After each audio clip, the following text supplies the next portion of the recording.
Hello, good evening. Good evening, How Dr. are Khan. you, Good evening. Vikram? Yeah, Vikram, good to meet you. Good to meet you. Thank you for joining us so early. Good evening. No, it's not. Hey, hello, namaste. How are you? Good evening. I'm good, sir. How are you, Dr. Yogini? Yogini ji, I'm good to good. meet you again. Good to meet you. Thank you for joining us so Yes. early. Good evening. It's not that early. It's 8:30 in the morning, Chicago time. How are you, Dr. Yogini? Yogini ji, good to meet you It's a again. little delayed feed happening. Yes. There's an echo, Yeah, there's an echo. Chicago time. It's a delayed feed. It's a little delayed feed happening. There's an echo. Yeah, there's an echo. Is there echo here? There's an echo. Yes.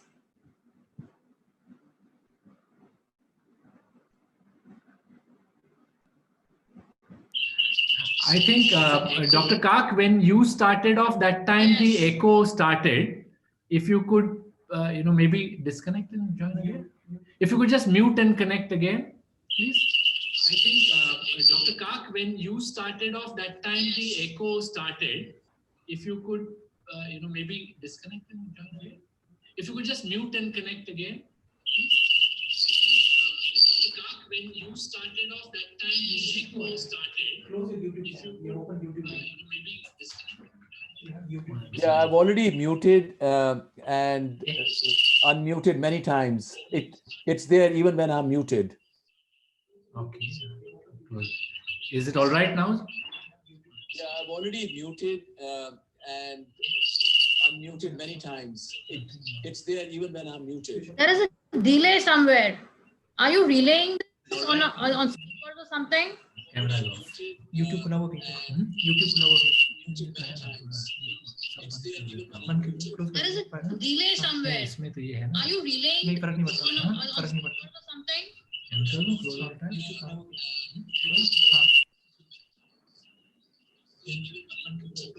हाँ. हाँ. This is a problem. Yeah. Now. Is that? Yeah. Now it will go. Is that all right? Yeah, now it's all right. Dr. Vaidyanathan, good evening, sir. Namaskara. Good evening, sir. Dr. Vaidyanathan, namaskar. We'll wait for Sankrant. I Sankrant think has to join us still, right? it's going to be 6 o'clock in the Sankrant morning for him. So 6:30. yeah, 6:30. Yes. So we are, as we go, we're getting live on YouTube, and also the NewsX recording is happening, and they are going to take it as a delayed feed. Shall we?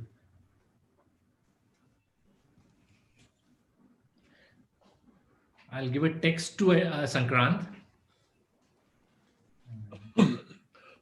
Is there a okay? Is there a joining link? He says.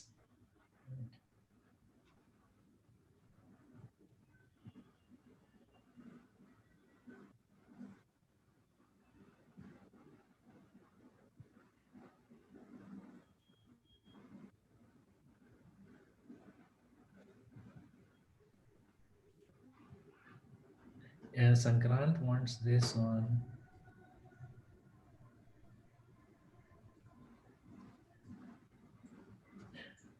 He wants Sankrant already got a join. He must have got a joining link already that day.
So Sankrant is trying to find a link which was sent to him.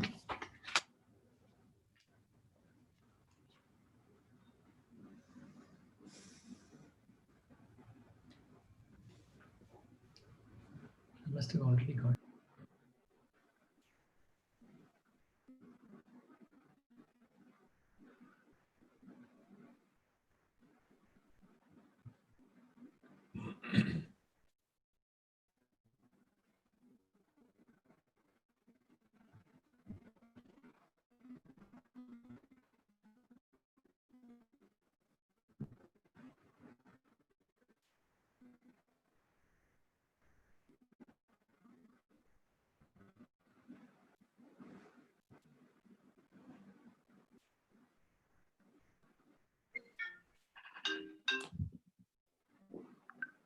Okay. Okay.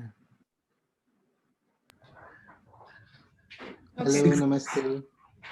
Thank you, Sankrant. I Namaste. hope got sorted out the link. Yes, yes, yes. We were trying to call Namaste, you. Naveen ji. Namaste, Subhashi. Professor Vaidya.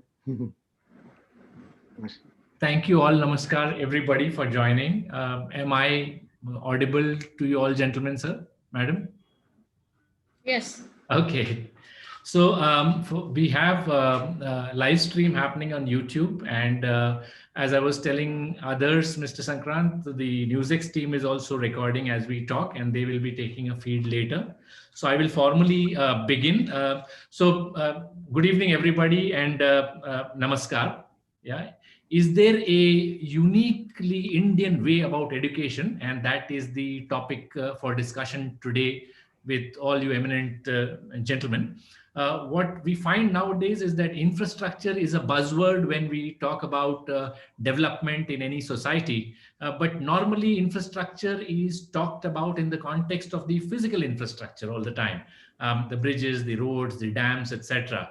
But the key infrastructure of any society is its intellectual infrastructure. And like the sand, cement, and steel, Dr. Yogini, your profession goes into the physical infrastructure. It is also the education which is the key ingredient of the intellectual infrastructure. Now, our ancient civilization was known to be an intellectual powerhouse.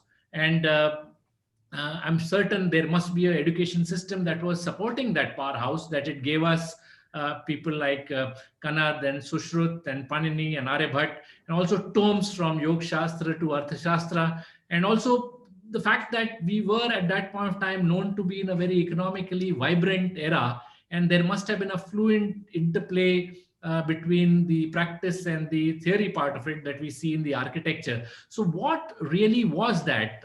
And that is the entire topic of discussion. I've tried to cover what were those in a small article that got published in Indic today. And I thought there's no better panel than this to discuss that. But before I begin to introduce this eminent panel, I thought I'll first just formally thank our media partner NewsX TV for covering this, Business World for covering this and doing an article later on this. And now, without delay, I will, for the benefit of all those who are watching, I shall arrogate to myself the pleasure of introducing to you this most eminent panel. I'll begin with Padma Shri Dr. Subhash Kak. Subhash ji is the Regents Professor of Computer Science at Oklahoma University at Stillwater. He is on the Prime Minister's Science, Technology and Innovation Council, and his research includes cybersecurity, AI, quantum computing, and much other, everything to do with computers. He is an author and an acclaimed authority on Indic philosophy and history. I personally feel Dr. Kak is that crucial intellectual connect between the knowledge of the past and ancient and the contemporary knowledge. Dr. Kak is actually an ocean of knowledge, and any sprinkle that we can experience today, we would be fortunate. Welcome, Dr. Kak. Thank you for joining us from Oklahoma. Thank you. Thank you very much, Vikramji. Delighted to be a part of this wonderful panel. And the question that you raised, I assume that you want me to speak for just a couple of minutes for the whole thing to get rolling, or will you do the introductions? I will do the introductions, and then I will Okay, okay. take 20 seconds to define the structure, and Okay. then we are on. Is that fine, sir? Oh, that's wonderful. That's wonderful. Okay, okay. I will now move on to Dr. R. Vaidyanathan from Namma Bangalore, sir, my beautiful city of residence. Now, Dr. Vaidyanathan is one of the best known names, not just in India, but globally on capital markets, finance, banking, insurance, risk. He's the Cho S. Ramaswamy Visiting Chair of Public Policy at Shastra University. Incidentally, it is Cho S. Ramaswamy's birthday today that I came to know. And also he is on the Vivekananda International Foundation, just not as an advisor, but also as the Dean of Economic Studies. He's on the panel of so many committees from Singapore to Salzburg that it's very difficult to name all of them in this short webinar. But besides the functional eminence of Dr. Vaidyanathan, he is also an authority on historical and civilizational studies and conflict. Your recent article, Doctor, on Armenia was beautiful. I read that. One thing I think everybody knows about Dr. Vaidyanathan is not just that his writing is lucid, but when he speaks at various seminars and conferences, which I have attended, the audience is in rapt attention. So I have experienced that. Welcome, sir. Namaskara, sir. Bandidike, dhanyavad. Sankrantji joining us on a red-eye early morning from Seattle. Thank you, sir. Thank you very much. Mr. Sankrant is a techno entrepreneur based out of Seattle. And also the managing director of Garuda Prakashan. He, in his early part of the career, has worked with Microsoft and for a decade and holds almost 6 technology-related patents in his name. And nowadays, he encourages and promotes many young startups.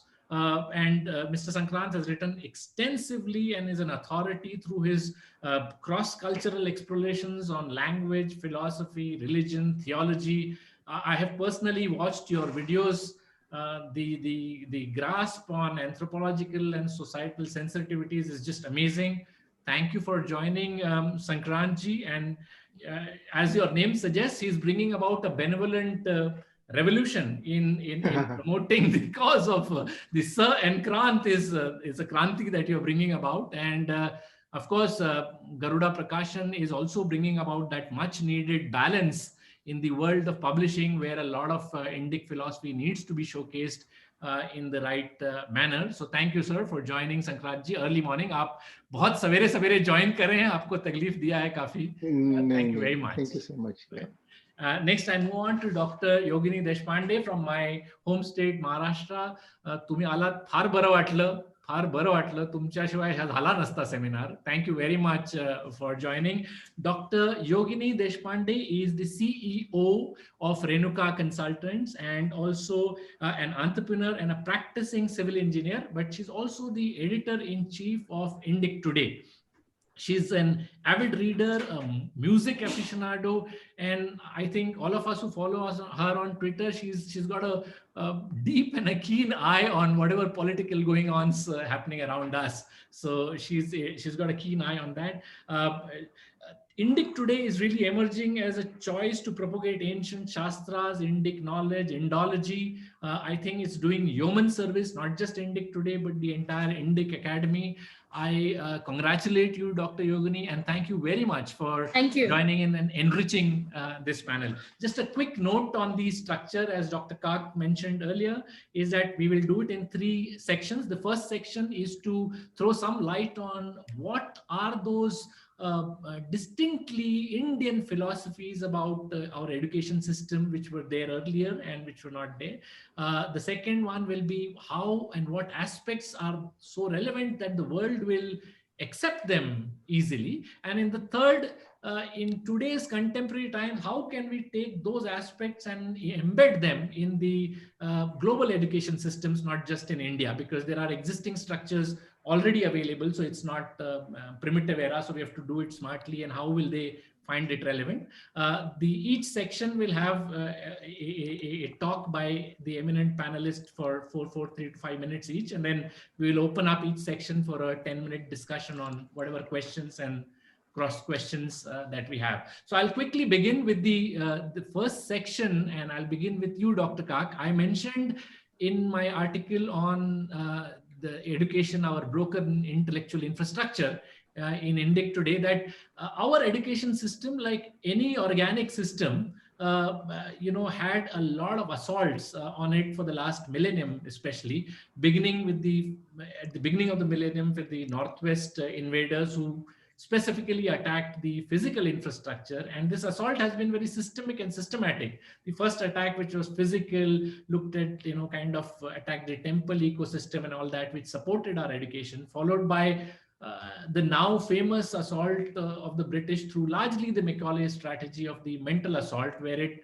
kind of veered the furrows of an entire civilization and country in a manner that it began to think differently. And then for a brief period at the beginning of the last century, when the left movement was at its prime, it influenced our education system. And even post-independence, we've kind of not done the right service to our own, or tried to find out what that Indian education system was, because the entire thing was about a summary of what happened through the millennium. So quickly opening this section, Subhashji, with your points of what really was that education system, uniquely Indian system. Do we still have it? Can we resurrect it? Can we find it? Your thoughts, sir.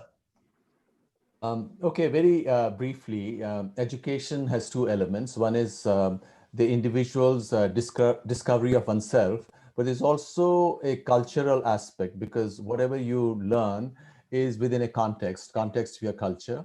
And then there is this question of historical connection, the past,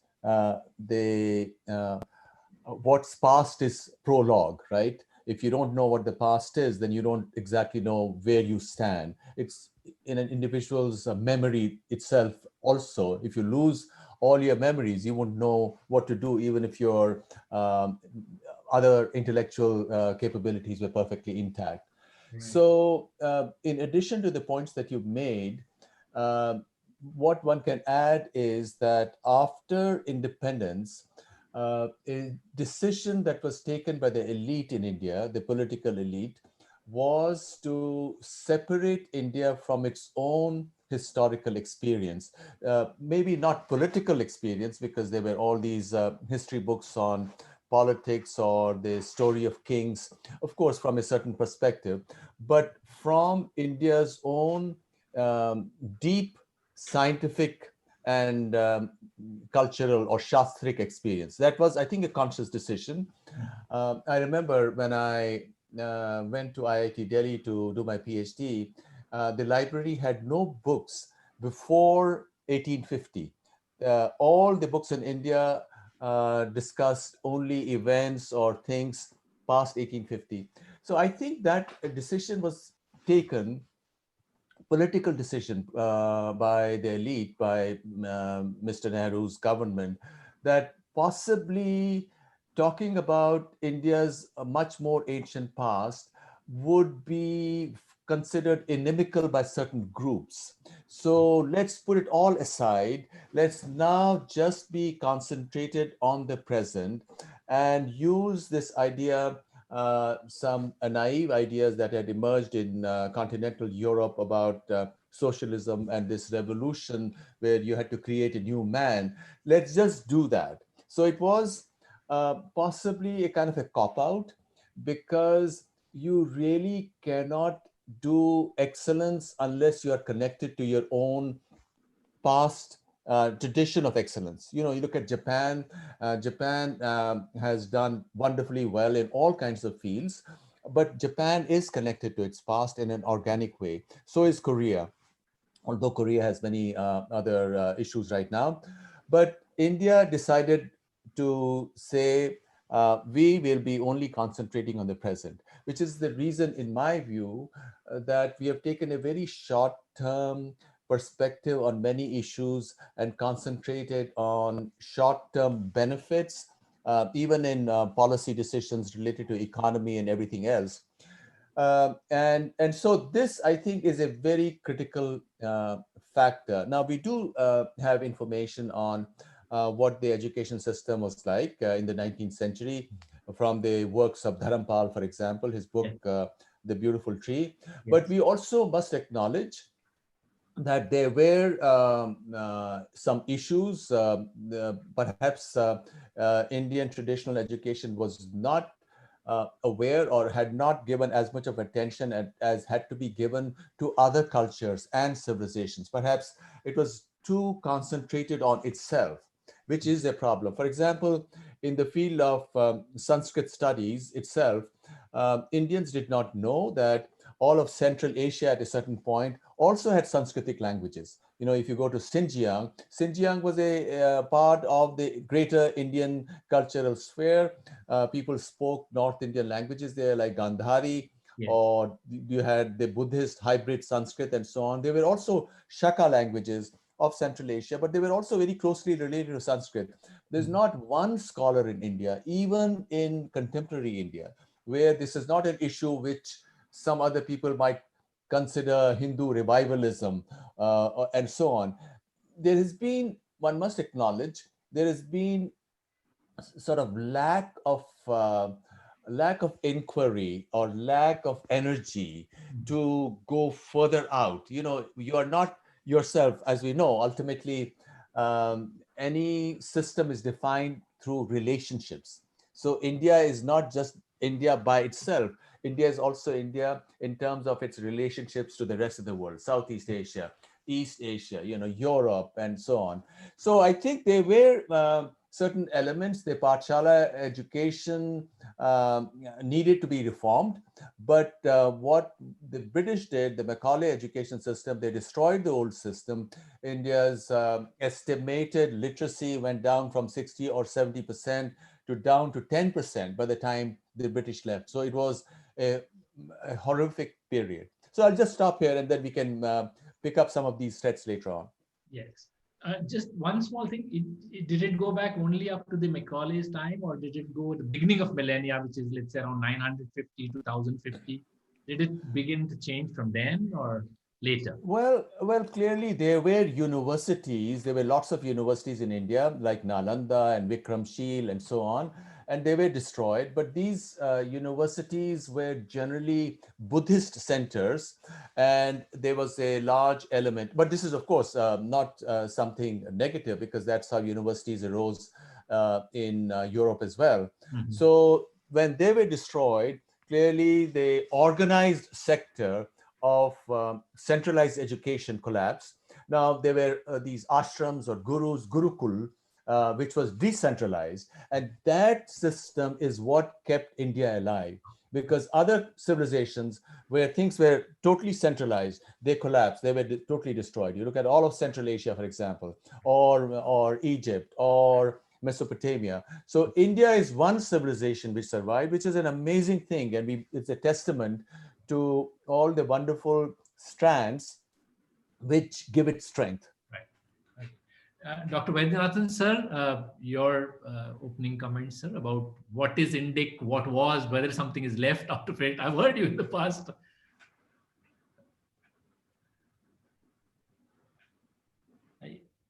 Sir, you'll have to mute. He's on. Will you ask him to unmute? On the left, you can I should unmute. confess that I am here basically to listen to other three experts, particularly of Shankrant, Subhash Kak and Yogini ji. Anyhow, you are asking, giving me an unenviable task. Anyhow, I will say one or two points. First, of course, as a proper explanation, you have mentioned me as CSR professor. People may mistake it to be, the corporate social. I am nothing. This Cho S. Ramaswamy has been abbreviated. Yes. So that is something which I want to stress. Yes. So yes, maybe the name is too long or something. So that is, this abbreviation create a lot of complication. My granddaughter always asks, I put Indian Institute of Management, bracket RTD, retired. My granddaughter says, why you are proclaiming you are retarded always? So these type of abbreviation one has to be cautious. Anyhow, the first and foremost, I think what Subhash mentioned, I would like to add to it. I think India is the only, maybe the only civilization where the past is to be forecast. This is something very interesting. Normally, everywhere we forecast the future, but in our case, we have to estimate or forecast the past. I am a student of Sanskrit, tell my PG. For instance, the date of Kalidasa, as many theories are there as Kalidasa would have written in his books. Of course, some of that is debated by the Britishers and English experts and whatever. Same thing about date of Sangaracharya. If you ask some very very orthodox man, he will put 10,000 BC or something, much before the planet itself started. And somebody will say, no, no, no, he is the last century. A simple thing like, Rabindranath Tagore's birthday, we have a huge debate. 2 years before I am a Calcuttan. So it was a big debate. I thought these things, somehow we don't have any mechanisms. We have to estimate our past. So that has got its own plus and minus points. Plus point is, as some experts say, that we don't have a concept of revenge. In the sense, since we don't have a memory of past, so we say let go. That's all right. And unlike, for instance, the Balkans or Caucasians or some of those in Bosnia, I am told in front of mine, 18 generations they keep records of who did what to their forefathers and other things, and they would like to take it upon themselves to as a retribution or something. We don't have any. Maybe it is also linked to our sincere belief in rebirth. In the sense, if somebody has harmed us, he may get his, whatever you call it, punishment or something, maybe in the next birth or something. Anyhow, that's one major thing. Second is the significant difference or diversion between what are called our policies and practices. This is something we declare, very profoundly some policies, and we would like to implement it. But I think unlike many of the European countries which are founded on different reasons and other things, where once the policy is enacted, it implies that you have to follow it. There is absolutely, even though you might have opposed it during the process, but you have to follow it. But here it is not like that. We are the only country, I always observe, in our commerce and various other courses, we have banking law and practice. We have taxation law and practice, contract law and practice. No other country, every country has got banking law. That's all, full stop. But we have one more tail to it. So there is a huge amount of gap between what we propose. The third I feel is what Dr. correctly mentioned.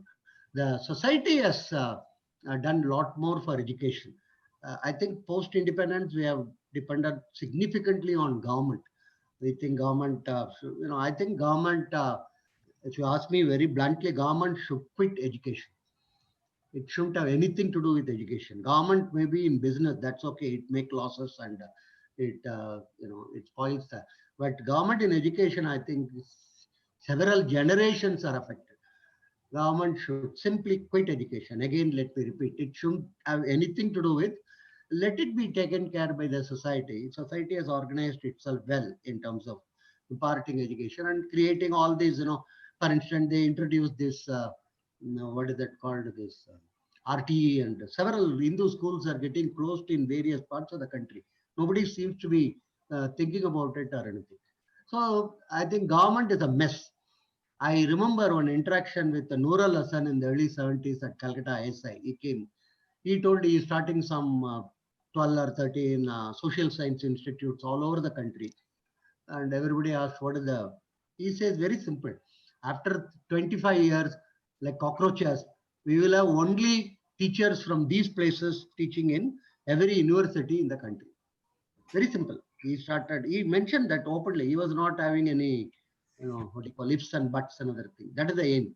So the the government of the day, it can mess it up. It can create its own history, new history, as Dr. Kak told.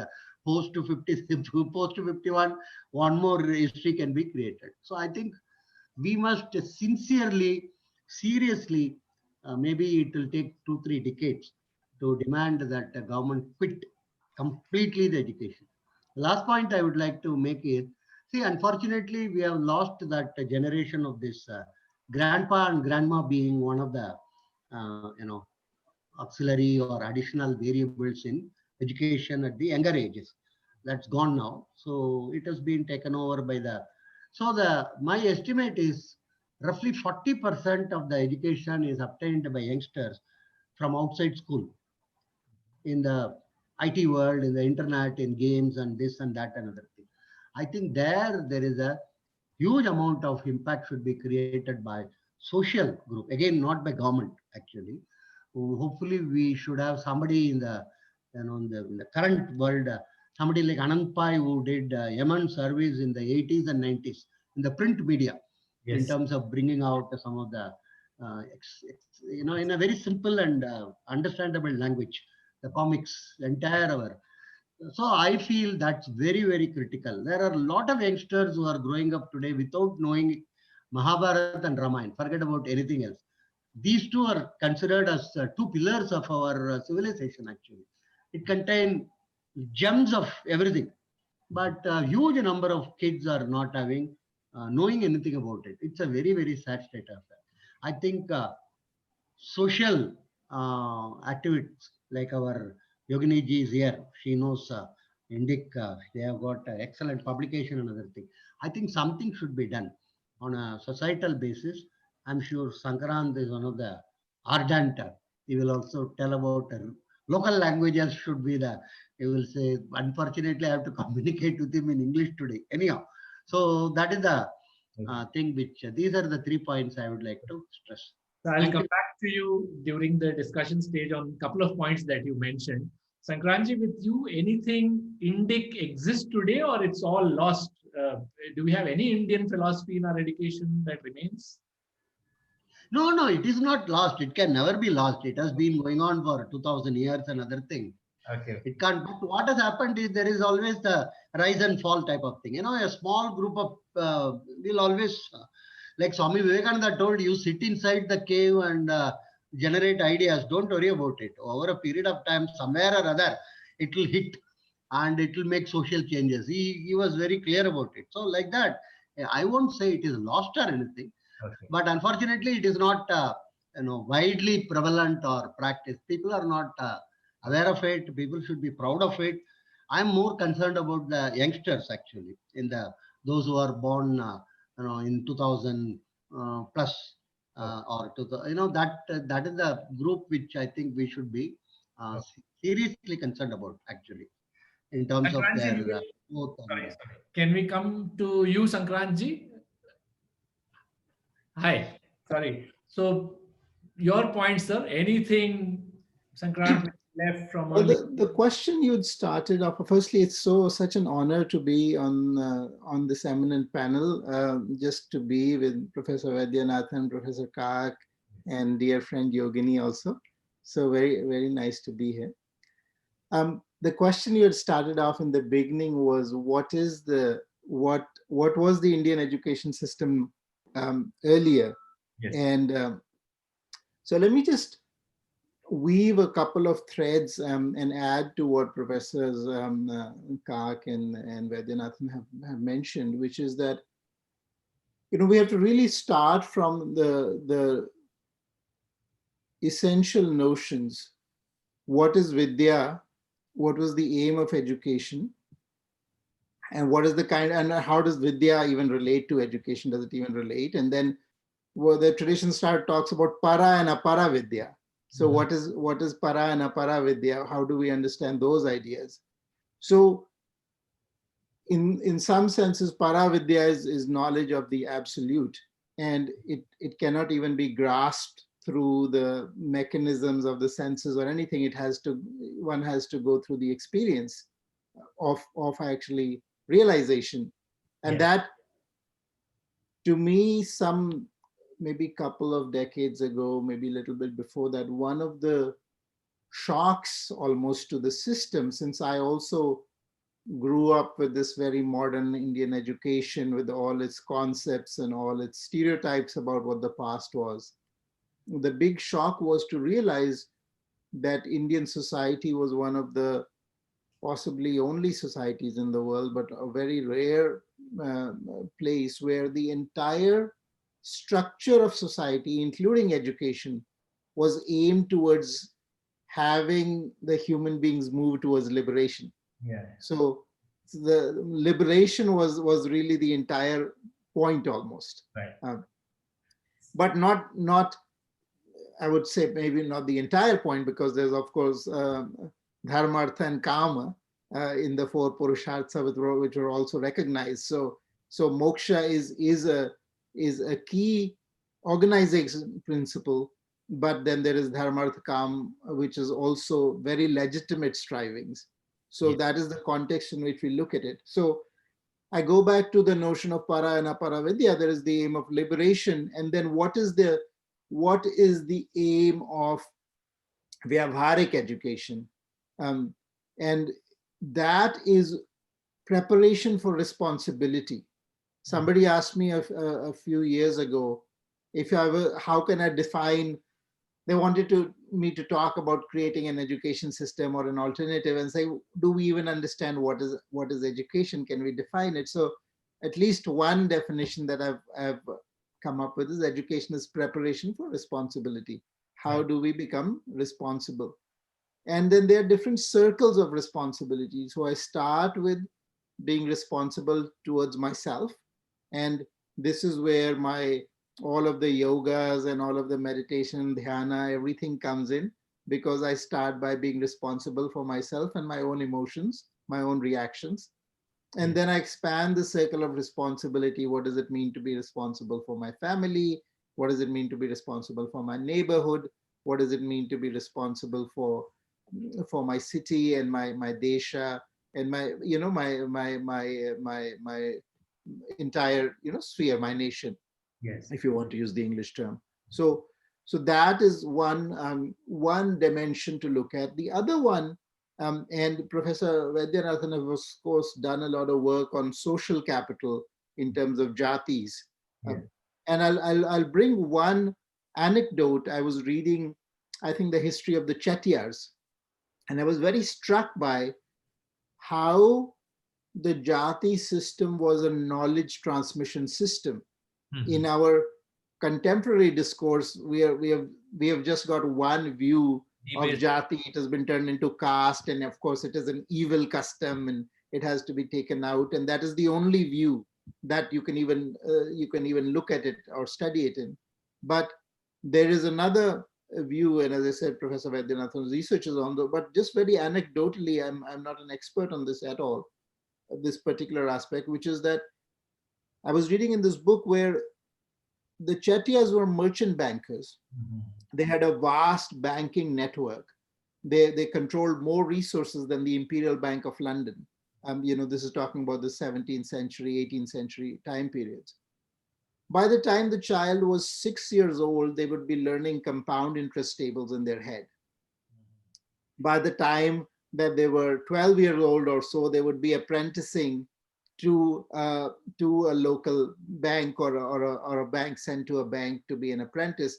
By the time they were 16 years old, they were married and they were fully capable of taking charge of a banking institution. So they could go into a village, they could set up their own bank. First thing the Chettiars would do is create an endowment for the local temple. So then they became known as the Seths, the Shresht people, and then they would set up their system and have a bank. So in 16 years old, this is the preparation for responsibility that allows a child at the age of 16 to take on this kind of responsibility. Now, if I contrast it to what is happening in our quote modern education system, which is supposed to be very practical, what happens? The child studies for 12 years. He's 18 now, or she's 18 now. They've passed through 12 years of formal education. And we say, no, no, the child is useless. You can't really, you can't really go and do any job. You'll only maybe be able to do something vocational. So you need more education. And now the government has a big scheme in the NEP to increase the gross enrollment ratio in college, because we need everybody to go to college. Now, what are they going to go and do in college? Increase the gross enrollment ratio, right? What do they do? Say, oh, beta, go and do a BA. Okay, so now you're going to do a BA in economics, you're going to do a BA in sociology. And after 15 years of education, 16 years of education, then they're going to stand in the employment line, right? And you'll find that most of these people, after spending 16 years in the education system, are unemployable. They actually haven't learned a single thing. They haven't learned a single thing which is of use to themselves, use to their family, or use to society in any way whatsoever, right?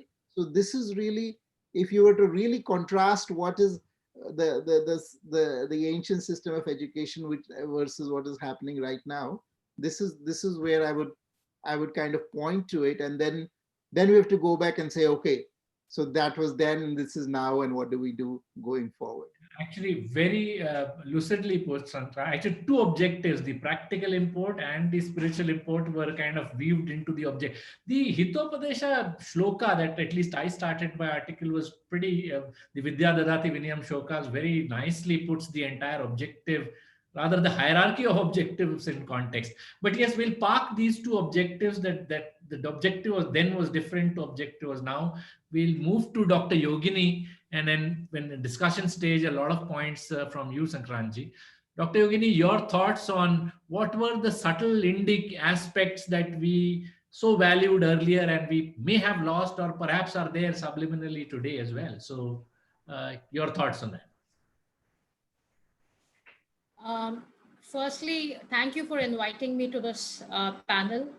Also, thank you to all the panelists who have mentioned good words about Indic Academy and Indic Today. It's overwhelming, this thought that, everybody's reading it and appreciating it. Probably this might be a good time to also we are going to make an announcement this week publicly, but Dr. Subhash Kak has agreed to be on our advisory board for Indic Today. So I will be getting much guidance from him for Indic Today soon. As I speak in this panel today, I am going to be very much thankful to many of the writers who have written for Indic Today, because a lot of thoughts that we'll be presenting today have come from what they are writing and what we've been able to publish. So when we talk about Indic education and Indic civilization, there's a very basic 4 fundamentals that our civilization stands on, which is dharma, artha, kama, moksha. And the education that we got when in the earlier eras, the ancient eras, was geared towards all these 4 aspects, the dharma, artha, kama, moksha. Whereas when we look at technology or science today, science tends to say it is about being truthful. Many a times it's not about the ethics part, but it is about what is the truth in that particular discovery or implementation that is being done. But the Indic education has always been about all the 4 factors we need to survive continually. And that is precisely the reason why we have survived as a civilization continually, because these 4 aspects, even though they have the context of it in our education has reduced considerably today, continue to be there at the back of our mind. If not in schools, we are still getting that through our society, through our homes, these 4 aspects of living. So we look at why we lost it or where we lost it. Obviously, historical context of losing universities, the universities being destroyed, gurukulas, the decentralized form coming into existence is there. But a major portion of why we have not been able to recoup after our independence has been that in about the last 300, 400 years, if you look back of the science and technology, if you could call it as this development between after 1400 or 1500 in India, has been in terms of a colonization aspect where it has not come out from our needs. It's come out from the market that is being generated by the Western world. So even today, much of our what we have in the market to purchase or be as a this is coming from the Western system. We are not being creating as much what is required from the Indian market's perspective. And if we want to bring in and Indic education, that is what we would have to change and start thinking of, is being able to start looking at what it was earlier and how we were teaching earlier. Now, if you look at any education, if you, because I'm a civil engineer, if you look at how civil engineering was taught in the olden days, it was not about, am I audible? Yes, yes. Yeah, okay.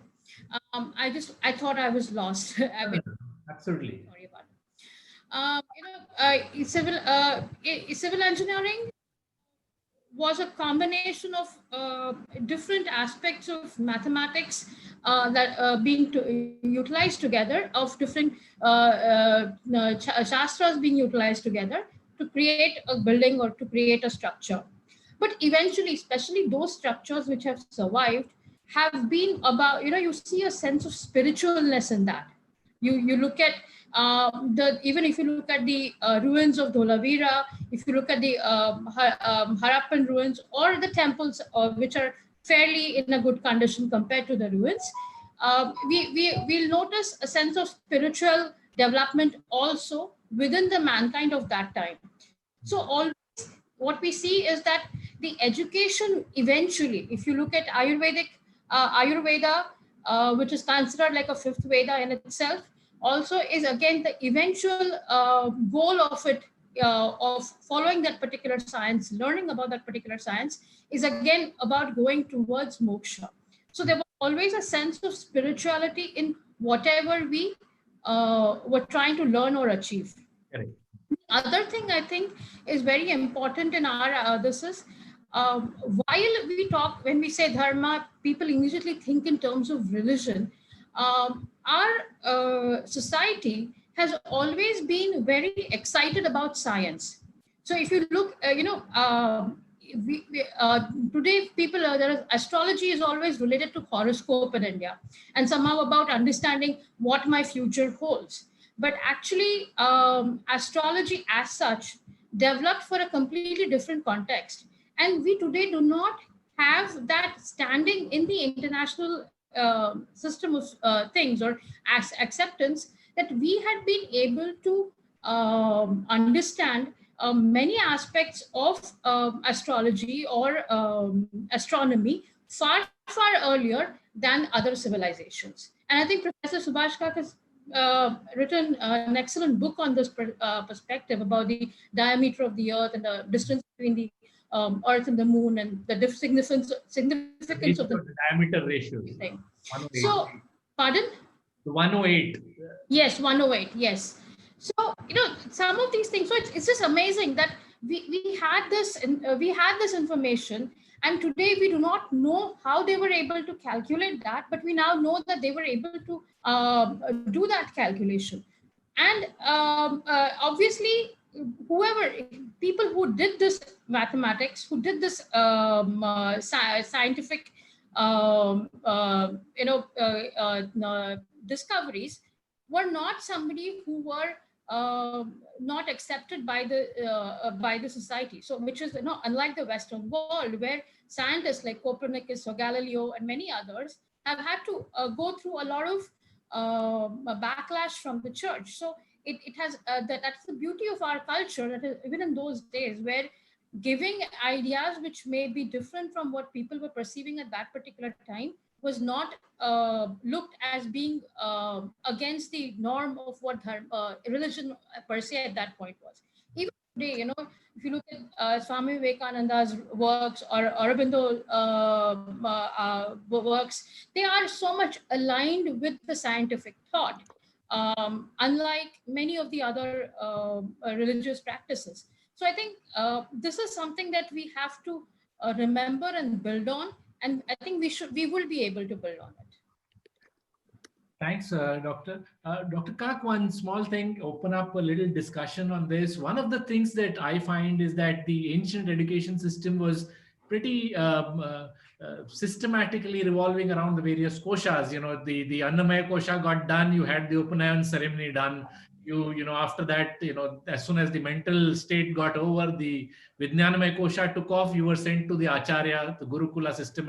So there was a logic in terms of the development of the various koshas and how the education system progressed. Your thoughts on what that was and what it is today, and whether the mental development and the education system is contemporaneous or not.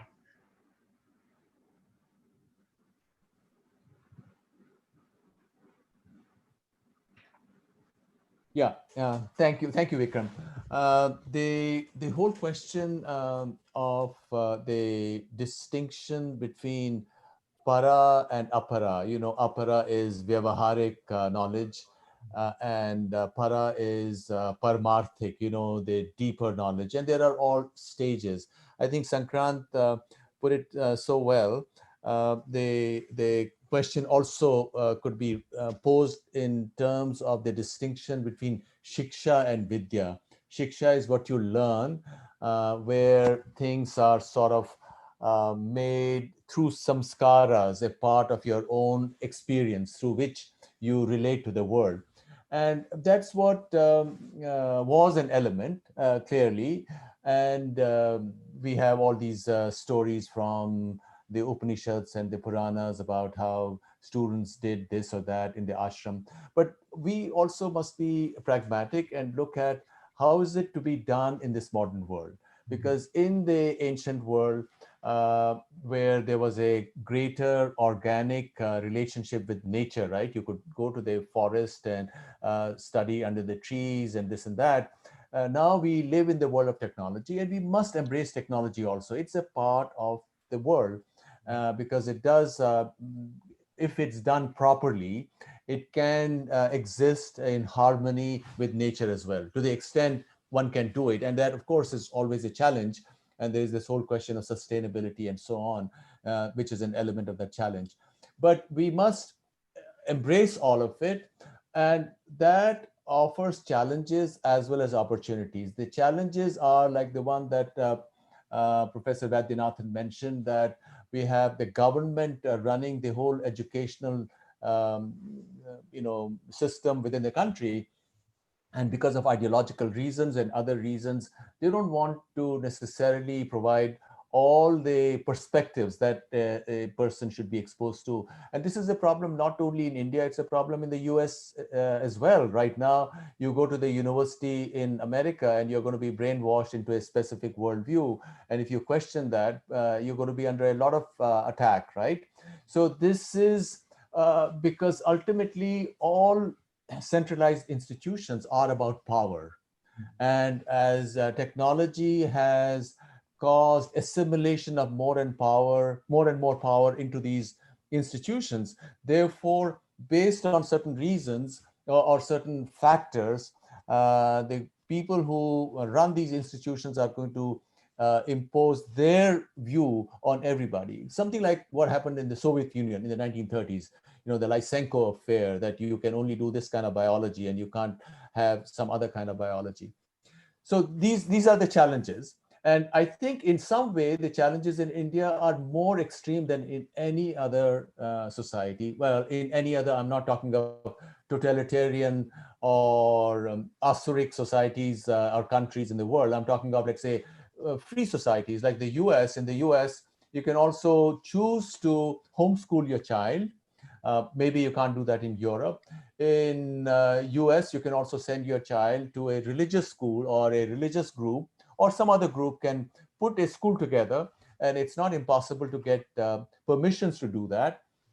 And so you can provide that education, and there is a common element. And if you pass that common element, reading, writing, and certain basic knowledge, you pass that, you can go to university straight away. India does not allow that. In India, you have a dictatorship kind of a situation in education as you have in the running of temples. In any part of the world, people will be absolutely shocked. And in India, we've been fighting this for years and years. Why is the government, which is not doing other regulatory things properly, why is it into running of temples? It's actually extremely sad, and there is still a strong lobby within India which wants this system to continue, and probably the group or groups that want this system to continue exist across political parties. So it's a very complicated issue. But now, what is the opportunity? The opportunity is arises from technology itself. The opportunity is that with the new internet technologies that are available, technologies of communication, you can circumvent old brick and mortar framework of imparting education. Education can be a lifelong continuous process, and we can then use this technology as Indic Academy is striving to do. And we can do that to make it subversive of the bad power structures that have seized control of the education process, especially in India. We can use that to continually to have a framework where people can, in a continuous way, be connected to sources of information. And ultimately, information, as the Upanishadic dialogues tell us, is a conversation. And we can have that conversation amongst people, because it's only when you speak that you really learn. I think there is a famous Latin saying which says that I I I think when I speak and I learn when I write, or something to that effect. So we need to do that, and I think that is the challenge. How do we do it, which will also allow us to bring the Indian genius, which is what our unique way of education is, into this mix. What is that? So not do it the way it's been done before. Okay. So just wanted to pinpoint on what is that, what a few points on what do we really have an Indic ethos of the past that can be relevant today. Maybe I find a lot of dissing happening on, let's say, rote learning, which I was going to bring up later, but rote learning has its roots in deep mantra sadhana. And I find a lot of people dissing it for whatever reasons, but then are there any specific ethos that we have that we could bring in today's contemporary education system that we have, which are exclusively unique, let's say, to India? Well, the rote learning is the shiksha part of it, right? You had to do that. And maybe we don't necessarily have to do things the way they've been done before. We can use that as a beginning template, Right. and modify it, because we live in different times, and things continually change. Nothing is forever fixed.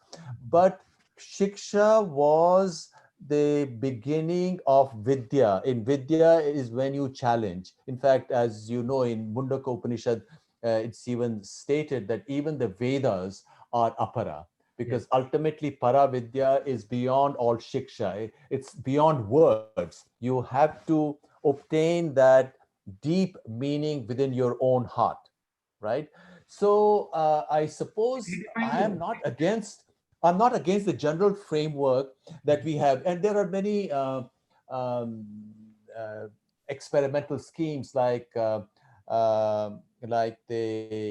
Montessori system. Maybe we need something which incorporates that, or there is a group out in Ladakh which is saying that rather than the 3 R's, we should have the 3 H's. And the 3 H's are head, and head meaning reading, writing, and arithmetic, the old education. The other H is hands, that it should not just be theoretical. If you are doing engineering, you should be doing a lot of work with your hands.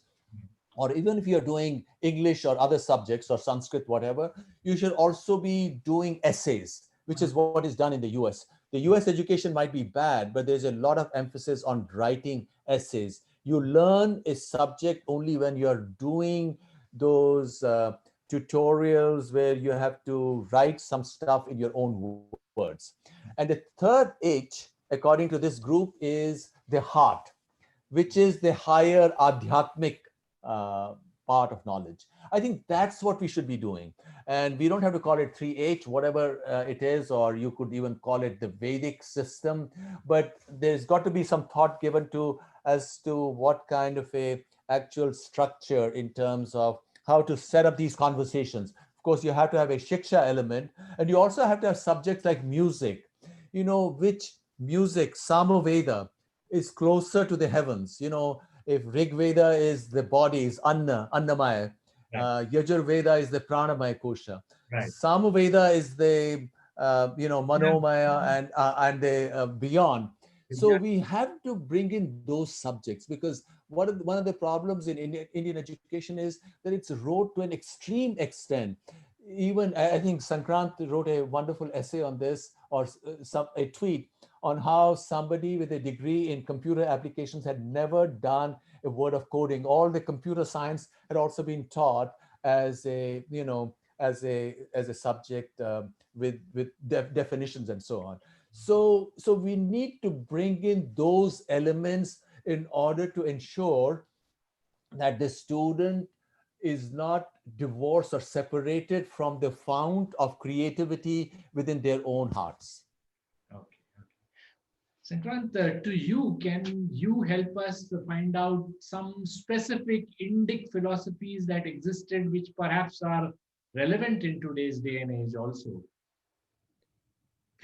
Well, I wouldn't even call it philosophy, and we'd already started to talk about it. In some ways, pretty much all of it is relevant, and I'll speak from a different perspective here. I'm in the US, and I teach a program called The Art of Living. I'm a teacher for The Art of Living, and we teach a program called the Happiness Program. And in this, a lot of the core of of course, we teach pranayama and we teach Sudarshan Kriya. But the core emphasis on it is how do we learn how to manage our mind and emotions? Because, and when people go through this program, it's such a revelation for them, because they come and say, well, why isn't this being taught in school? Why is it that this aspect of being able to manage our mind and emotions is not a central part of our education system? Because if it were a central part of education system, so many of the problems that we are seeing in society, and again, I'm sitting in Seattle here, there's violent agitation happening on the streets, and there's very polarized viewpoints, and people are at each other's throats, sticking to that viewpoint, and an inability to be sensitive to another viewpoint, this conflict that is occurring in society is all in some senses linked to the underdevelopment of consciousness, of what is the systematic way in which we can groom our own sensitivity and awareness and consciousness. And for that, there is no better system than the Indic system. Okay. So far from it being what parts are relevant, I would say this is entirely the need of the world for today.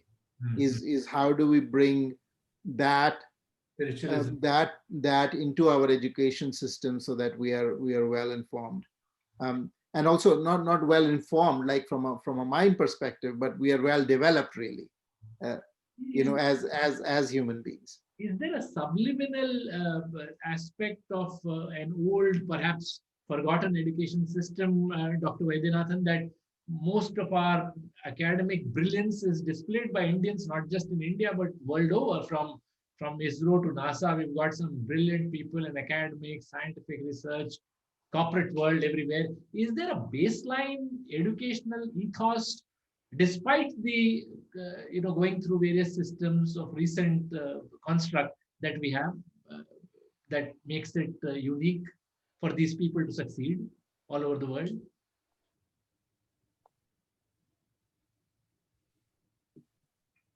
I think you're muted, Professor. Sir? Your question is very interesting. The success in the world situation is different, but according to me, as Shankrant was telling, I like to make only two observations.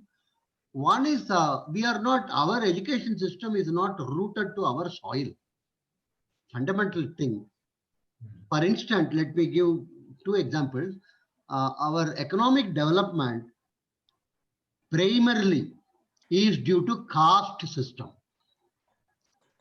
Two states I can quote example, Tamil Nadu and Gujarat have done extremely well in economics because of the caste conglomeration. The Nadars and the Gaundars in Tamil Nadu and the Patels, in particularly the Liva Patel, more than Kadwa Patel, in Gujarat, have been the engines of economic growth in terms of capital formation, in terms of lending and borrowing, in terms of market access, in terms of acceptance of failure, and we don't celebrate it. I don't find any book talking about it. We are so ashamed about it. We have to leverage on it. Somebody was asking me about 1 trillion UP economy, and then I told the only way it can achieve is the caste groups in UP should focus more on business and commerce and less on politics. Wherever the caste groups have focused on politics, they have not succeeded. They have got some reservation here and there, and in Tamil Nadu itself, there are some groups like Tevars and Vaniyars who focused on politics. It has not worked well. Point is, we don't want to celebrate our own, as early as 1940, believe me, sir, two Nadars from Sivakasi, when there was a drought, they went to Calcutta, joined Wimco, learned something about matchmaking in that Wimco factory, came back after a couple of years. They wanted to set up their own facility. They got loan from another Nadar, and rest is history. Today it is a billion industry, fireworks and matches, printing, so many areas. Okay. I'm told Obama printed some highly specialized 250 diaries exclusively to be given to his chelas or sidekicks. That was done by Sivakasi. The point I want to make is we don't want to celebrate forget about past successes. A simple thing, railways, not many know, I am writing a large article on it. Every segment of railway was constructed by one caste group, as recognized by those days railway authorities. The Kutch segment, Kutch, Gurjar and Rajputana groups.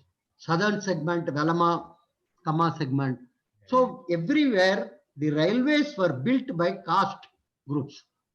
Do we read anywhere about this? Railways were built by British Railway. Somebody was telling me I told Chandigarh was built by Telugus. Chandigarh was not built by all your Korba here and this and that. Telugus were the ones who went there, were shifted there actually, large number.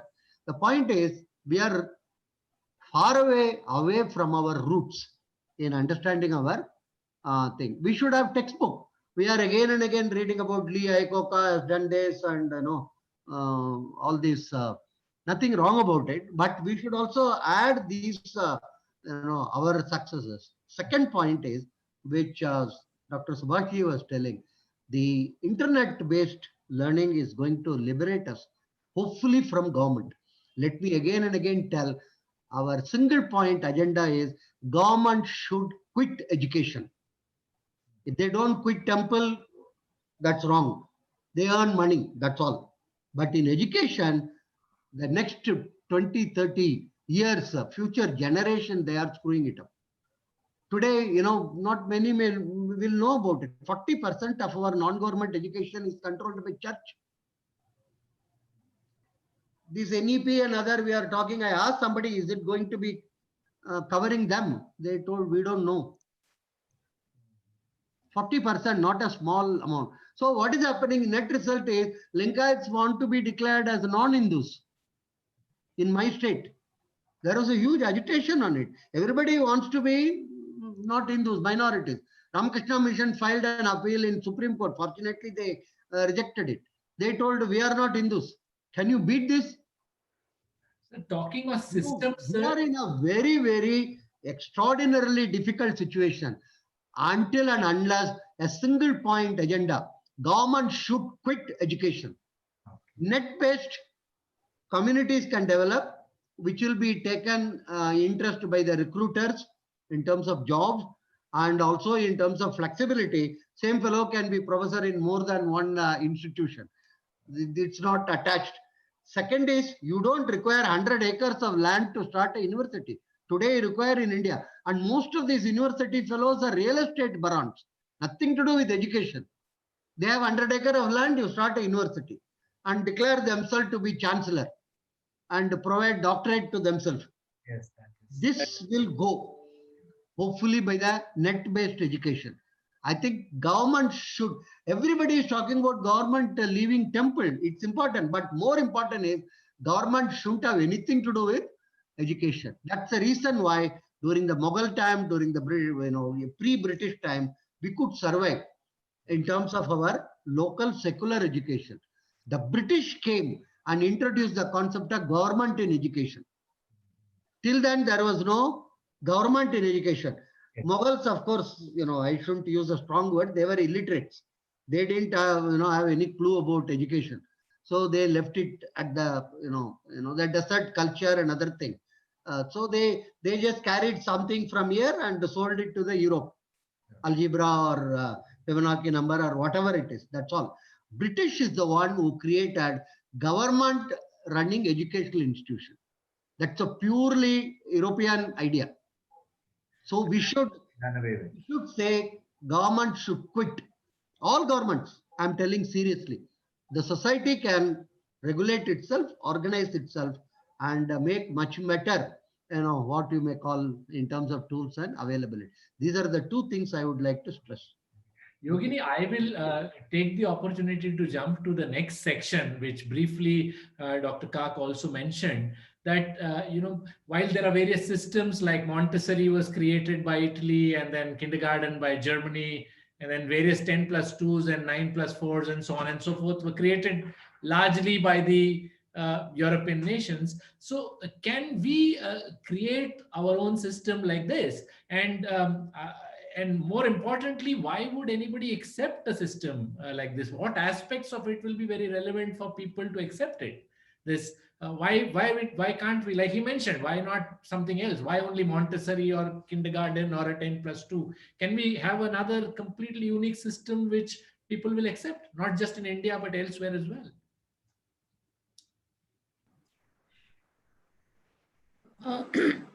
Yeah, so thinking of changing from the 10+2 system, 10+2+4 to something else is a very deep matter and a policy matter too, in that sense. Can we change it or should we change it? Probably to some extent. Specifically, I think right now, at least in India, in fact, not just Montessori, I see a lot of parents are putting their children at the age of 2 or 3 in itself in schools. And for different reasons, that could be, because they need to go to work or whatever. So maybe in that here is where we need to allow the homeschool education aspect. So maybe a few families can come together and run schools at their age of 6 or so, and then they start going to school. So it could be that they are not we don't have a Montessori system as the what is the German equivalent, but something where we are able to have homeschooling within our own fraternity, which we would like, which we are free to choose up to the age of 6, and then further on have an education system up to the age of 16 or 17, and then a degree based system. But definitely what needs to change, I think, is the education style between the ages of 12 to 20, 21, because this is where skilling and education both needs to happen in tandem with what is appropriately needed for survival in the world.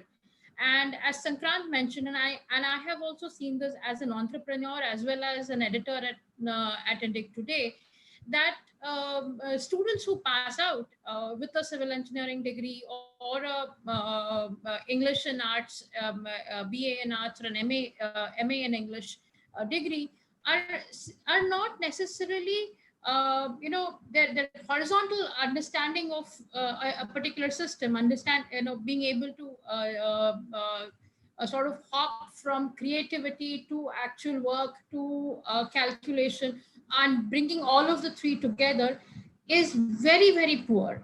And our education needs to develop in or needs to be done in that manner, specifically from age 11 or 12 to up to age 2021, where they are able to complete that cycle of creative skills, of development skills, and of bridging the gap of what is required in the particular area that they're working. And this is something which is hugely lacking, just very basic understanding of today. Like and I say this to my own people, if they had to put up a photograph on Facebook of their self, they would know how to click that photograph. They would, stand like this, do this, have a bike in front of them, or a fancy car in at the back, or whatever.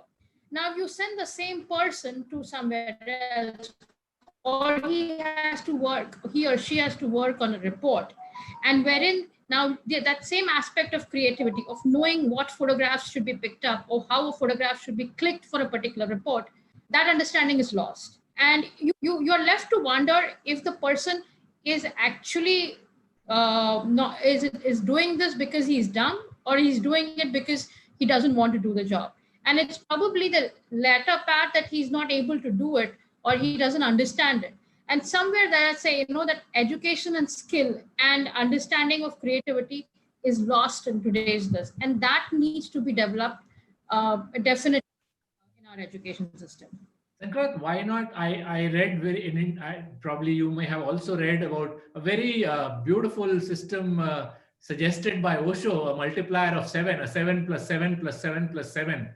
It was a beautiful system. Do you think something of like that we can envisage, or it's a very practical import of 7-year multiplier, and we never thought about it. I wonder why. Were you addressing this to me? Yeah. Okay. Well, I'm not aware. Go ahead. Go ahead, Yogini. Yes, I wasn't. I'm not aware of this particular 7 plus 7 plus 7, but I think the point that Professor Vaidyanathan is making is actually really, really important, which is about, it's not about tinkering the system, because the government come up with another scheme, NEP has come up with another scheme, but nothing is fundamentally going to change as long as the system is controlled by the government. And we really have to go back to address that particular issue. Firstly, all of our education pre-British time was completely and utterly decentralized, right? So the very fact that we are getting very proud that the state has released some NEP, new education policy, and that's going to fix everything, whereas it in fact, it even goes further in centralization. It also wants to control what a child is learning at 3 years old now.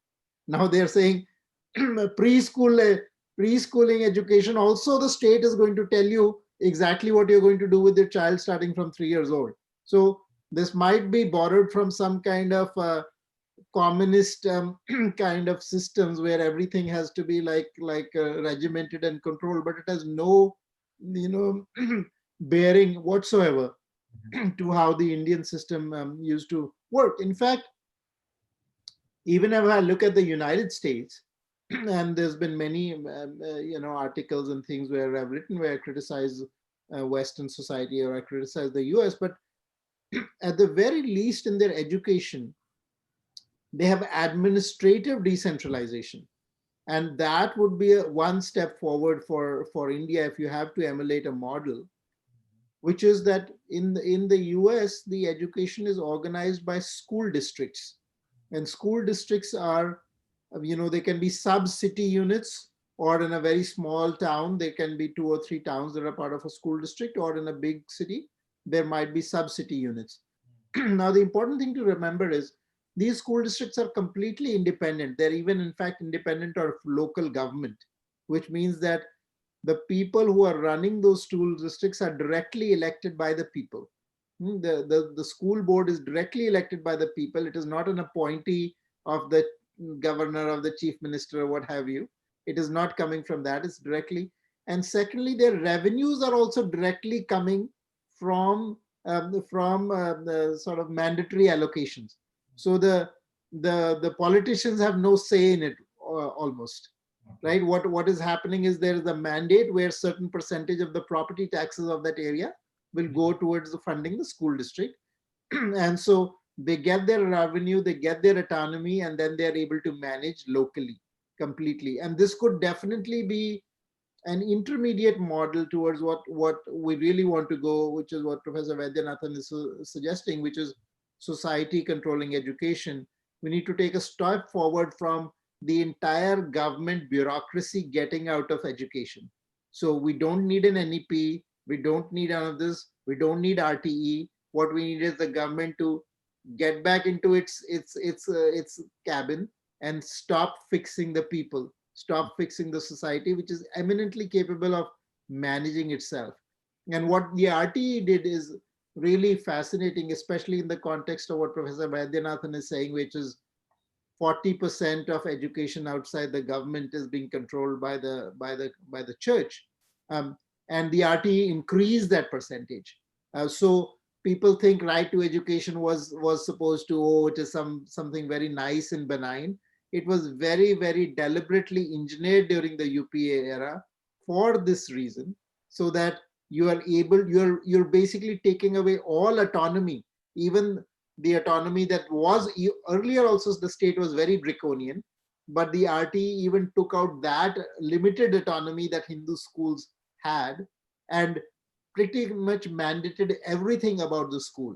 You cannot have a school till it has fences. Nobody told them that villages don't have fences, so there can't be a school. I mean, we are a civilization that learned under a tree, right? And you could have high education happen under a tree, but now the school is measured by fences and the number of bathrooms or classrooms and all of that. In fact, there's one quote from Gandhiji that I'd like to read, which is from The Beautiful Tree by Dharampal. Somebody had mentioned this book. Yeah. And Gandhiji said India is more illiterate than it was 50 or 100 years ago, because the British administrators, when they came to India, instead of taking hold of things as they were, began to root them out. They scratched the soil and began to look at the root and left the root like that, and the beautiful tree perished. The village schools were not good enough for the British administrator. So he came with this program. Every school must have such paraphernalia, building, and so on and so forth. And there were no schools like that at all, right? So what they did was they defined the school in terms of these physical mechanics, and as a result wiped out a generation of schools. And the RT is colonialism 2.0, that and so this is what the government has been doing. It's really been wiping out any traces of indigenous education. And I think one of the other reasons that RTE was brought out, why compulsory? It was brought out as some kind of right. How can a right be compulsory, right? So if it's a compulsion, it's not a right. I don't have the right to not send my child to school, right? So why is it no, to root out the jati transmission?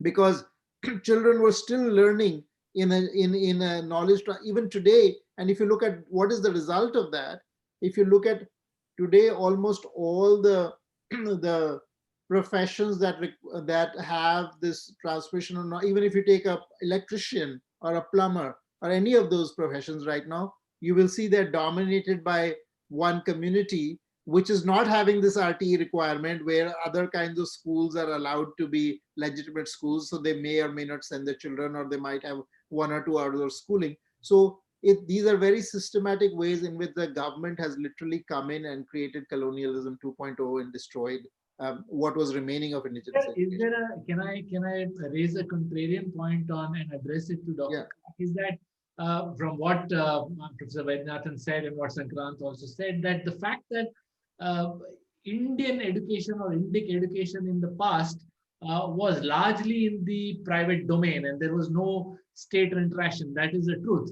But was that not the reason why the colonialism 1.0 happened in the first place? So in that sense, there was nobody to protect that at that point of time. So that could be a contrarian point of view. So, Actually, let me respond to that for a moment because it's such an important question. I think why we got conquered is it's not why colonialism happened. The real question is why did we get conquered, right? So I think that requires a thesis of its own. I'm not going to go into too much detail, but the one thing I would say is that India is the only civilization on the planet which was conquered either by Islam or Christianity and ruled for more than 100 years and didn't get totally wiped out. So, so if anything, we forget the success of it. We are the only ones that actually managed to survive colonialism, unlike almost any other on the planet, which was completely and wholly converted. And one of the reasons we were able to survive it was because of the decentralization. Because if we were centralized, it would be much easier. You go and you convert the king or you take over the state, and then as a result, you can control all of society. But that wasn't the case in India. Yeah. but I thought that's what happened post Guptas, because at the end of the day, the Barodas had their own, Travancore had its own education system, Madras had its own education system, and various princely states were invested heavily in education. Still, the colonization happened. But then, Dr. Kak, I'll leave you with your comments on this one, please. Yes, I do believe that decentralization, and so I do agree with all the other panelists, Professor Vaidyanathan, Sankranti, and Yogini ji, that we need to develop all those institutions which give decision making back to the community. And so that's where, of course, modern technology comes in.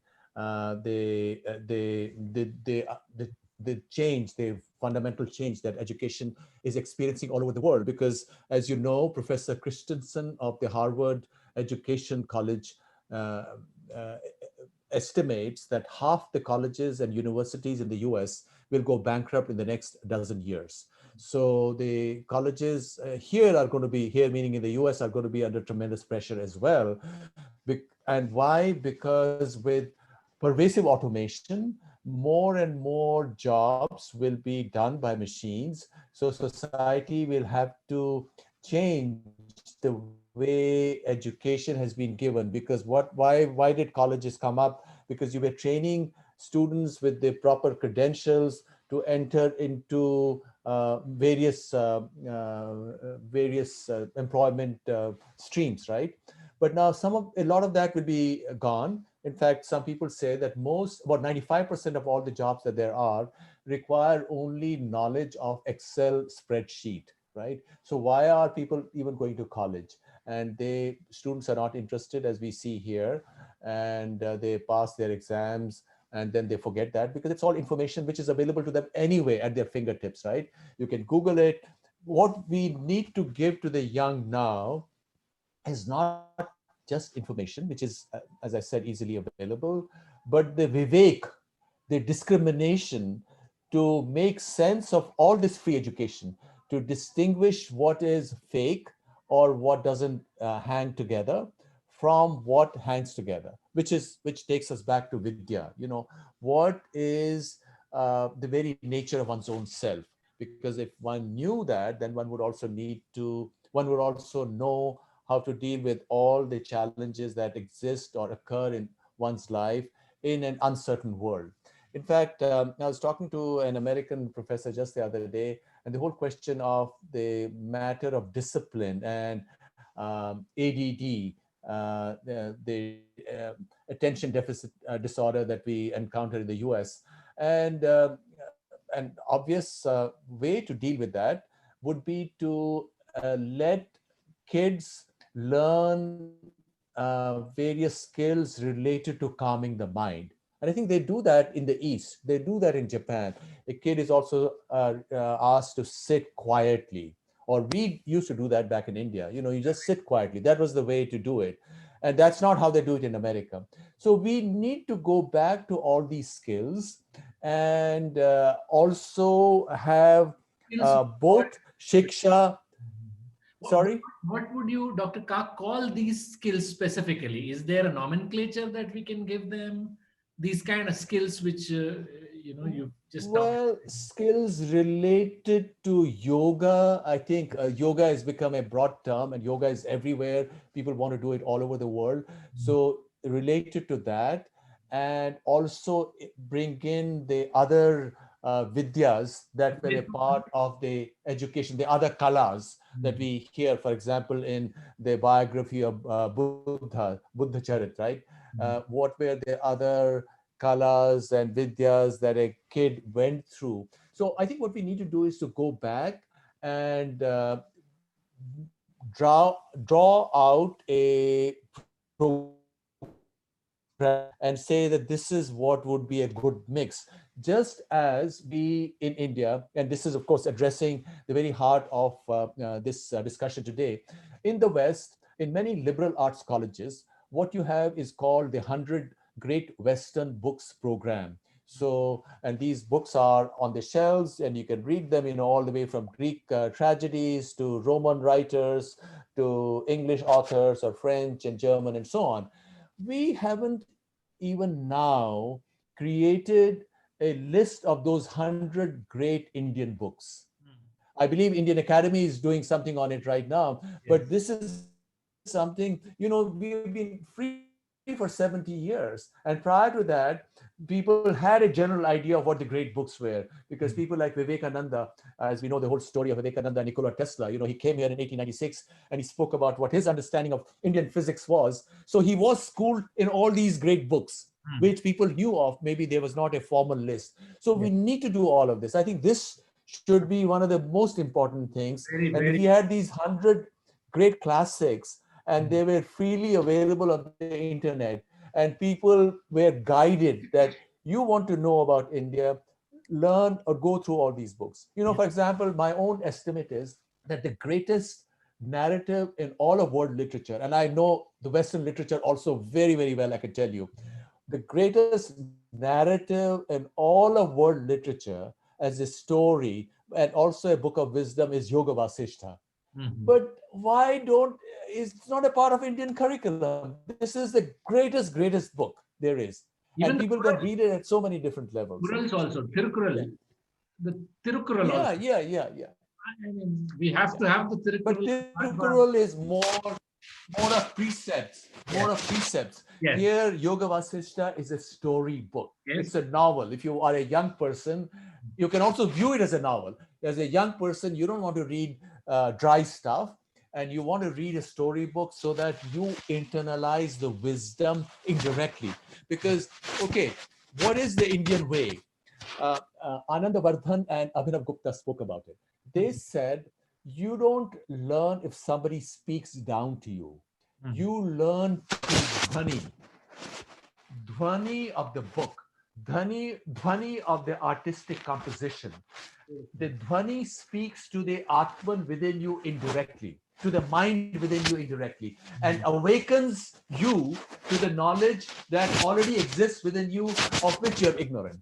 Right. So we need to use all those disciplines which help us communicate to us through dhvani, which is where music and the fine arts and all the discussions or conversations of the Upanishads come in. You read these Upanishads. For example, I can tell you as a kid, and I read Kathopanishad, the very beginning of this conversation of Nachiketa telling his father, here you are being so miserly in pretending to give all these gifts. Yes. So who are you going to give me to? Is so dramatic with such power. So we need to use all of that. Right.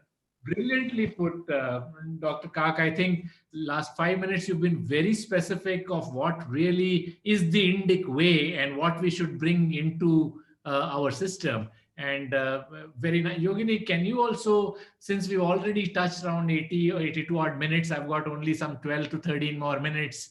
So some very specific, like how Dr. Kak said, Yogini, something very specific Indic that we need to define as the Indian way of education, and perhaps that can benefit us. And also, we could probably take it out.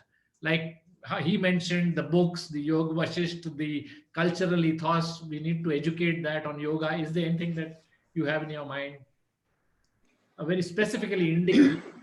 Yeah, so I think we have some of the problems again. We sort of keep going back to this aspect where a lot of things are not being taught or are not taught in the context that they are. So we consider Mahabharata as mythological. Actually, it's historical. So and today Mahabharata as a story, again, like Professor Kak said, the Yoga Vasishtha is like a novel. Mahabharata is also like a novel, but yet contains a lot of lessons for all of us in different aspects of life. It could be in business, it could be in dealing with your siblings, your spouse, or it could be it again sort of the whole gamut of our life, our relationships. It teaches a lot of things. Yet again, Mahabharata is something that is never taught in our schools. Even when I was doing my education, we had something called as extra reading or rapid reading kind of thing, where we read books. We were asked to read books by Charles Dickens or some other Enid Blyton and things like that. It never was Mahabharata. It's just like you mentioned earlier, Anand Pai is the only reason why we know Mahabharata, our generation that studied in the 70s, 80s, and 90s in school knows about Mahabharata. So Yoga Vasishtha, in fact, I mean, it's still a little on a higher side, I would say, in terms of intellectual understanding and being able to gain the insights of it. Mahabharata is probably on a slightly more lower level, but we do not seem to incorporate any of those stories in our education system today, be it the ICSE, the CBSE, or the local state level boards at any point. So I think this needs to change, because there's a lot that Mahabharata is our roots. It's our civilization. It's and that in India today also, on Fridays we have it as a Mahabharata day, where you take different stories and give it a context to it or a learning from it. And so I think that is something that should be done probably starting from class 3 or class 4 all the way up to your degree level. You should be able to have a course or a class on Mahabharata every week, and discuss some story as per the age appropriate this and the learning from it. Also, a lot of the other treaties that we have, which we lost and fortunately we found, like the Arthashastra. Yeah, absolutely. Even art in itself, what we call it Natya Shastra. So there is a huge amount of knowledge and even a certain scientific bend in some sense, I would say, to our art in itself, be it music, be it sculpture, or other dance or other forms. General awareness issue, because people don't even know about Bhatkhande, they don't know about Purandar Dasa. I think it's a general awareness issue that we should bring it into our academics, right? No, truly, because see, so I've been researching for a different context on on Afghanistan, and then I learned that Gandharva music, Gandharva, so what we call we've given the Padvi of Bal Gandharva and Gandharva and Savai Gandharva. We have Gandharva Music Festival in Pune in Maharashtra. But where does this word Gandharva come from? And again, this is a loss of the history and the context. I was very this that I learned that it is actually comes from the Kandahar region, Afghanistan. Yeah, yeah, yeah. There you had an actual set of people who are Gandharvas who sang well, who have actually started the concept of what classical music that we have today and what we call as Indian classical music started from there. So the history of music is so passed into our in our civilization, but all of that is lost today, and we don't even learn that. In general, also we don't learn it. So these are some of the things that I think need to be incorporated to be taught, because we are continuing to use those words, but those words have no context to. Absolutely, absolutely. As I move towards a closure, Professor Vaidyanathan, just 2 minutes of your take on what is a genuinely Indic way of education according to you, and then I'll hand over the baton to Sankrant and then try and wrap it up with Dr. Kak. What is a truly Indic way of doing stuff? I like Shankarant telling about the local districts in US. I recall, it appears the real estate of good, school districts is relatively higher in terms of rental, and I appreciate that actually compared to India, where the real estate is not in any way connected with any school, because you can send your kid 300 kilometers away in a bus and he can learn. Anyhow, that's a Indic very, I want to give two illustration. I am tempted actually. I was teaching on share market. So some context, we were discussing about how you are able to buy but not able to sell in Indian context, and the market is not like that. And I told the million Abhimanyus in the Indian share bazaar. It was a class of 100 students, all bright, MBA student, and going out. Million Abhimanyus in the Indian share bazaar. There was a chaos in the class. Somebody asked, who is this gentleman? So these are all post 90, not that those who saw this, what do you call your TV serial. So then there was a discussion, and one girl told, no, he comes in that big story. Other told, which story? Then he asked me, which I know only two stories, sir. A story where a sari was removed of a lady, and another story where a lady was kidnapped. In which story he comes? You tell me. I know it is my story. It is none of those stories. Point is, I think we must, let me tell, we must teach Mahabharata and Ramayana, come what may, to who passes or who studies in India. I think that's a very, what one can call bare minimum, I would say.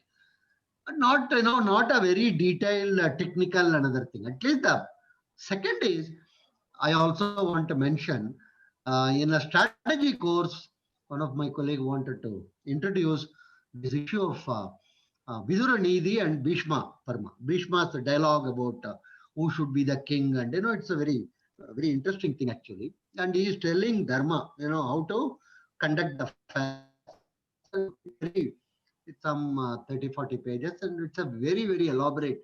I would say it's one of the very important, and for a king, for a ruler actually. And there was a big discussion in this is a private university also, whether AICT will like it, whether UGC will up. All, very elementary of introducing. The idea of strategy, according to me, should start from Chanakya Nidhi, some of the aspects, as well as the Bhishma Parva. These are something which we don't require a huge amount of cost or nothing like that. It's already existing, so you can introduce. I think one is to think in terms of incremental changes. That will come. That has to be there in if you want to have it relevant to the our system. Decentralization. And the third, of course, is since Yogini ji is there and Subhash Kak is there and Shankaran, I would say we must start a movement of government should get out of education. Simply, they don't have any clue, according to me. They have a rule, that if you in an MBA department, you should have 750 books for getting approval. One time somebody came to me and asked, can I borrow some books from you too? And I see behind Subhash a huge number of shelf of books actually.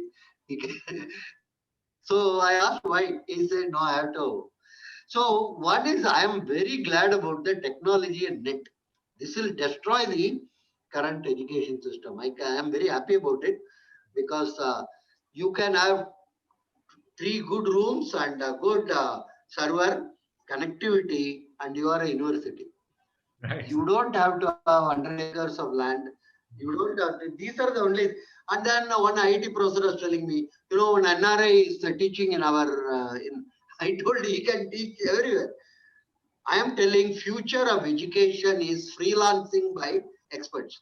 There are no fixed type of a job.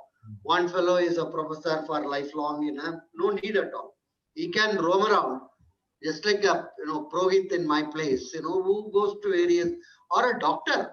Today, many doctors in metros are not with a particular hospital. They go to different. Same way, this fellow also. I remember one UP teacher who was supposed to be getting a salary from 12 districts. She was claiming she is teaching. I really appreciate that actually. They found out much later. Anyhow, it's not like that. But I feel future of education is freelancing. Future of education is non-real estate. Small thing. US, many of those colleges and other thing will get closed. There is no need. Here also, I am telling you, large number of big universities will go out. Correct, sir. Sankrant, Pioneer was one SSV in Hyderabad. He put a board in front of his office openly. In the 90s, we are not recognized by any government agency. I would erect a statue for him. Actually, he is no more. Sorry. But he is the one who was very clear. We are not recognized by any government agency. He put up a board in front of his office. I am telling you that it was in the early 90s, late 80s. Courageous person. This is what is going to happen. Net will destroy the role of government in education. I am very happy about it. I am extremely happy about net. Let it be anything, whether it is the Chinese so-called, supposedly they say it is all Chinese based, this Zoom and whatever is based, it doesn't matter. I wish Indic Academy, I am I am appealing to you. Subhash Kak is also part of it. Shankrant, of course, is a very leading revolutionary publisher also. He is getting into that, which is controlled by Marxist. Anyhow, kindly think about it. Start a serious government out of education. Government can be in business, I don't care. They will make losses here and there because it will spoil only that financial year or 2 years. But government in education, I tell you, next 3 to 4 generations it is destroying. Please that's start a overriding. government out of temple, comma, okay. education. Overriding That's all. question. Nothing more. Sankrant, I will. Can I come last to you for 2 minutes? Sorry. Can I come last to you for 2 minutes? I think technology is going to bring back at least one parampara of education, which is very Indic, which is Guru Shishya. I think the institutional overhang is going to go down and the teachers are going to come up. I think that is one originally Indic parampara which is going to come back because of technology. Other than that, any other Indic way of education that you feel is going to be of paramount importance? Already touched on some of the aspects, which is as I said, adhyatma, education rooted in adhyatma is really the Indic. And in fact, that affects all models of subjects also. For instance, if we study economics today, it is based on a certain hierarchy of needs, or there are certain models of psychology even that are underlying the economics. Right. What would happen if you have the model, and the Western models of psychology are very limited because they don't really have a notion of the self. And whereas all of the Indic in some way or the other is always rooted in the self. Right. So that is, and that will affect, and that does affect pretty much every branch. The other couple of things I'll mention is, one is it is rooted in the local. So I think this both both the local where the transmission is through an acharya. Acharya is based on conduct, on achar, right? So the acharya is an exemplar. A lot of times we talk about moral education and moral science, and we've never really had that notion. There is no subject called moral science. You know, what happens is that it's transmitted through conduct, it's transmitted through acharya, and also it's transmitted through story, which is where the importance of the Ramayana and the Mahabharata comes in. It is transmitted contextually through story, and that is where that part comes in. So rooted in the local stories, in the transmission of local stories, and then of course in local language, something that I've spoken and written quite a bit about with my book, The English Medium Myth also. But the idea is that right now we are doing a violence to the child, where we are taking a child, we are taking them away from the language spoken at home, and violently turning them onto the system. We literally beat them if they don't speak English in school, and because what is natural can only be beaten out through violence. So this is what we're doing. We're doing violence to the child, to beat the local, to beat the indigenous, to beat the native languages out of the children. And that is one thing which is really ending up dumbing down the Indian mind. I mean, there's so many studies that back this up. Children, they've tested in from 8th grade children they've tested who study, let's say, in Telugu medium, they study up to 8th grade, they study in English medium up to 8th grade. And the understanding of math and science, which is the skills we need for today and for tomorrow, for the world of technology, their understanding of math and science of the children who are studying in Telugu medium are much higher than the children who studied in English medium, to the same level. So we really have to, and this is one of the reasons why Vyakaran was so emphasized in our traditional learning, because Vyakaran is helping structure the mind. It is not only the structure of the language, but it's also structuring the mind. You'll see, Hungary, for instance, has produced so many mathematicians because the Hungarian language embodies a certain mathematical sensibility. Even today in the US, more than half of the graduate students in sciences are coming from outside English speaking cultures, or they're coming from outside the US. So there's a lot of influx. So both ways, both in terms of native language and in the fact that English is really not that great in terms of developing a scientific mind. So the Indian child is being attacked on both sides. They are losing their own language, which are highly scientific, and they are being forced to go to a language which is not their own. And so that is something we really have to look at. So I would say that those two aspects, along with rapid decentralization and Hindi में कहते हैं ना, professor Vaidyanathan के मुंह में घी शक्कर, this government system, the government will get out of education. But as I said, because of over-regulation, the problem right now, organically what Professor Vaidyanathan is saying will absolutely happen, but we need to put a pressure that this government needs to completely deregulate education. Let 1,000 flowers bloom, rather than an RTE saying, this is, you cannot stop a child from going to the next class, you have to promote him, you have to have this many bathrooms, you have to have this, you have to have that. Not nonsense. Let the 1,000 different ways. Some schools might want to promote or nothing. Some schools might have a very serious, rigorous criteria on promotion from a class. Let there be 1,000 different models. Let the parents choose, and rather than trying to fit everybody into one system and make it one size fits all. I wish Mukul was here. He would have really contributed to especially this topic also. But I think he's connected with me offline, so I'll take this up also with him. But that brings us to the 105th, 107th minute of our discussion. As invigorating as this has been, I've not failed to take many questions which are arising. I'll take them offline and probably send it to you. But thank you so much, everybody. Yogini, thank you very much for publishing my article #1, the research article, which I thought was the base for this. And Subhashji, thank you so much for at least appreciating that article also, and for your presence. A person of your eminence, when he appreciates, people like us get encouraged really. And at Careertainment, we will be looking at a lot of Indic philosophy, helping people get their livelihoods and careers and professions going forward.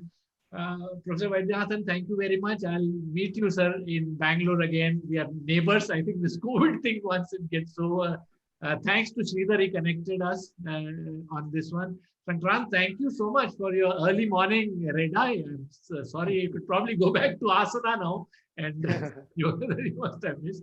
But thank you all. I will connect offline again. If there's anything that I could assist in Bangalore, you're most welcome. And I would really look forward to hosting you when you're here. Yogini, Subhashji, I missed you by a day last time when you came to Bangalore, and that's how it is.